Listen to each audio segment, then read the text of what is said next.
Welcome back to my YouTube channel. Make sure to like and subscribe to the channel for more interesting stories like these. Now, let's get into today's story video. Caught my wife cheating on me with her boss who happens to be a celebrity. Just like that, my whole life is gone. Her and I have been married for 6 years, but we've been together for 15. We only have one kid. We are a lesbian relationship, and I had no idea she was interested in guys until this occurred. I'm not sure I even know who she is anymore. She's not aware that I discovered it, and I'm still not emotionally prepared to address her right now. I haven't seen her in about 4 days, and she won't be returning home until Friday due to crucial business concerns, but I now know that it was also a made-up lie. She's presumably with her employer, reveling in her wealth and success. I just discovered out because all of our phone data had been synchronized when I upgraded my phone, and the texts were simply there. I can't seem to get it out of my thoughts. I never saw a reason to be skeptical of her since I trusted her so much. We've been together since we were kids and she never let me down. I'm completely taken aback, and I have no one to talk to since after all, she's still my wife, and I don't want to hear anybody speak negatively about her. I'm quite sure this is no longer going to function. She dumped me for a guy, not another woman. I recognize a good-looking guy when I see one, and he is unquestionably one of them. I can't compete with him since he's wealthier and more successful than I am. I've seen him in movies and TV programs, and I've seen him in person. I used to have a lot of respect for him. I've never felt so belittled in my life. I'm not sure where I went wrong since everything went just as intended. We promised our kid a nice family, and she sabotaged it. Right now, he's the only thing keeping me sane. I would have done something risky if it hadn't been for him. She earns more money than I do, and divorce will be quite expensive. I'm still debating if I want to do it right now. Maybe she wants one as well. I need to speak to her. But doing so makes it real, and I'm not ready to confront that yet. I'm at a loss on what to do. I'm completely lost. I'm too old to start anew. What lady would want me at my age? And even if they do, it won't be the same connection I had with her. I let myself and my kid down. He should not have to bear the repercussions of her acts and my failing. He did not choose to be born into this world. We made a decision and made a pledge, but it didn't get us anywhere. I want to seek treatment and legal counsel, but for the time being, all I actually need is a buddy. Thank you so much to everyone who has contacted me. I like conversing with you all, and I apologize for not being able to respond to all of your messages. There's simply so much to do, but I'll do my best. I never anticipated things to go so wrong, but my wife will return on Friday.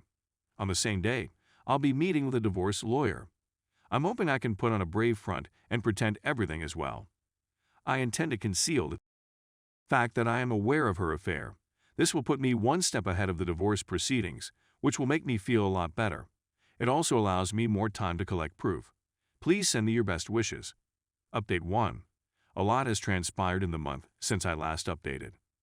My STBX is adamantly opposed to the divorce and wants us back together.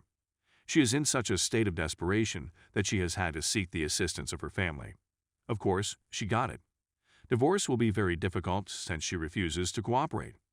I still have no understanding what's going on half of the time since I despise legal jargon. I eventually spoke with her affair partner last Sunday after threatening to expose him. I'm embarrassed that I allowed myself to do it, and the language I used wasn't exactly courteous. I was seized by rage. I'm amazed we were able to get an agreement on meeting. If it hadn't been for his lovely wife, I would have slammed his head against a table as soon as I saw him that day. Law. He apologized, and I could see he was earnest in his apology. He started telling me that he told her about his open marriage with his wife and that he never, ever suggested sleeping with her, STBX. He had that much faith in my wife. In reaction to his statement, my STBX said that our marriage was no longer as thrilling as it once was, and I reportedly stated that sleeping with other people was also okay. Their affair did not begin immediately after that. Rather, it developed gradually. AP wife claimed to have slept with my wife as well.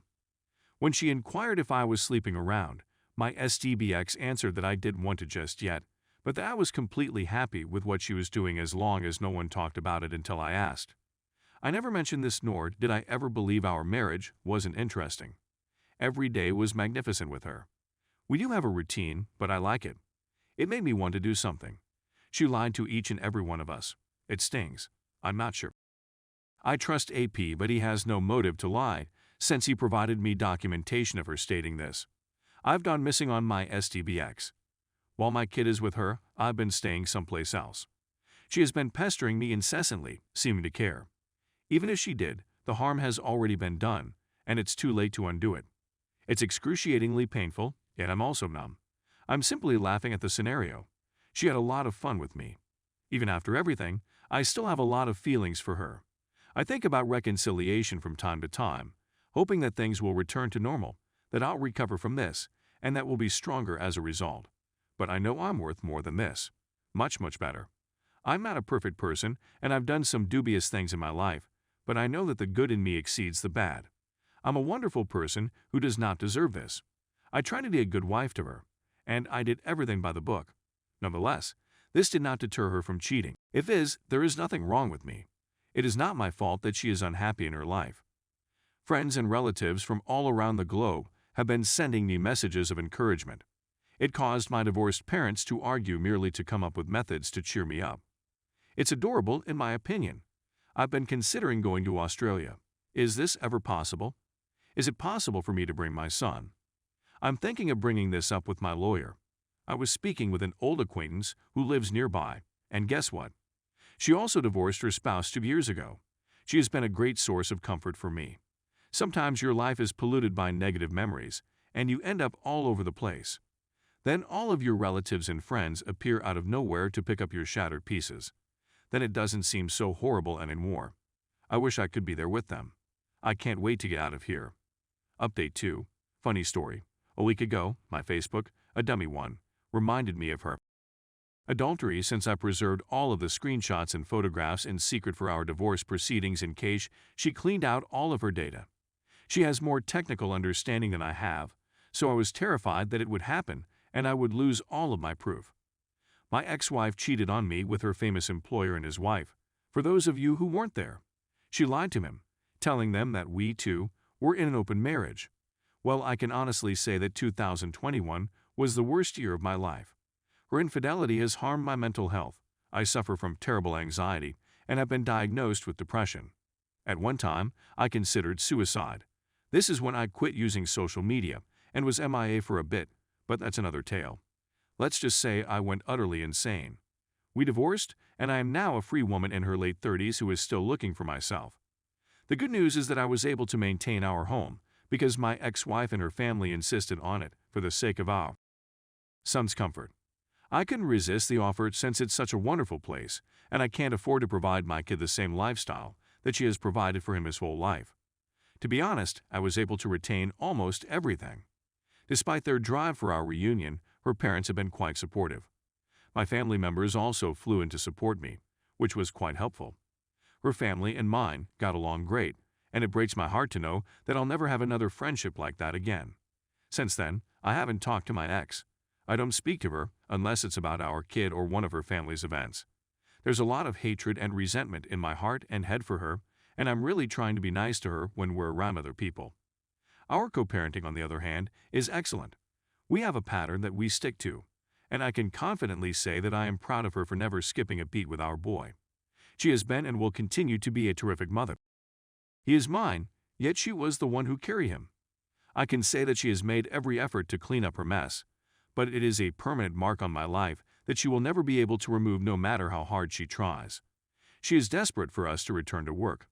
I suppose she misses how carefree and cheerful I used to be with her, but now I'm more guarded and frigid, not only to her, but to everyone else as well. I mourn how I was before all of this, yet in the midst of it all, I discovered true pleasure on content, and so is my kid, which is the most important thing. He fully knows what occurred, and I believe he despises her for it. Yet, his connection with her is improving. I write to express my rage and pain. I go swimming and work out on a regular basis. Whenever I can, I enroll in pottery and music lessons. I attend conferences and meetups for my interests. These are aspects of myself that I never paid attention to because we met when we were young. To summarize, I am the happy I have ever been. I still have feelings for her, and I know a part of me will always be there. Right now, it's simply clouded with rage and sadness. My heart may be able to forgive her in a few years, but the intellect cannot forget. Even so, She'll have to live with the guilt of shattering the beautiful thing we had for the rest of her life, and I pray she doesn't find it in someone else.